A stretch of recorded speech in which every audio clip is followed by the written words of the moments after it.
Signature de convention entre Codinorm et le groupe Fraternité Matin ce mercredi 18 mars 2026. Codinorm veut se faire connaître davantage auprès du grand public. Cette convention vise à promouvoir les activités de l'organe ivoirien de certification, a précisé son directeur général Constant Boka au cours de la cérémonie qui s'est déroulée dans les locaux de Fraternité Matin. L'État nous a demandé avec notre partenaire, le Conseil de travailler sur ces normes-là. On progresse à ce niveau-là, sur l'EVA durable, la bourse des matières premières, mais on n'est pas très visible. Nous avions, dans un de nos axes stratégiques, on en a 3, celle d'améliorer la culture normative en Côte d'Ivoire et puis de donner finalement un peu plus de visibilité à Codinorm. Donc vraiment, nous frappons à la bonne porte parce qu'un instrument comme celui-là nous permettra bien sûr de porter l'activité de normalisation qui est très technique au commun des mortels. Fraternité Matin est disposée à accompagner Codinorm dans sa campagne promotionnelle.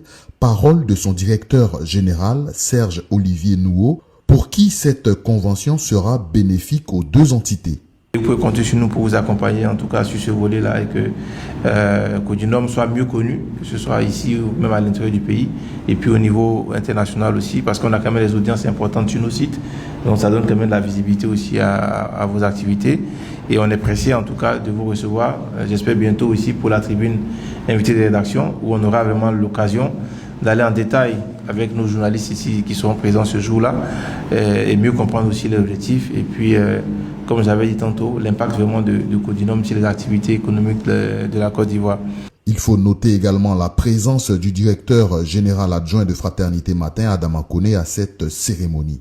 Cérémonie qui a permis de savoir les missions de Codinorm. L'État nous a confié la mission d'élaborer des normes en Côte d'Ivoire dans tous les secteurs d'activité sans exclusive.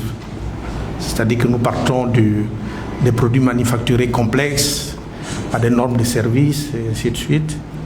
Et pour faire ce travail-là, bien sûr, nous réunissons l'ensemble des intelligences en Côte d'Ivoire autour des commissions de normalisation. On en a à peu près 80 aujourd'hui qui travaillent sur toutes les thématiques, des sujets nouveaux comme l'intelligence artificielle, l'économie circulaire. Nous avons aujourd'hui un portefeuille de près de 300 produits certifiés à travers à peu près peut-être 200 entreprises. Cette collaboration doit en principe motiver la course des entreprises ivoiriennes vers la certification.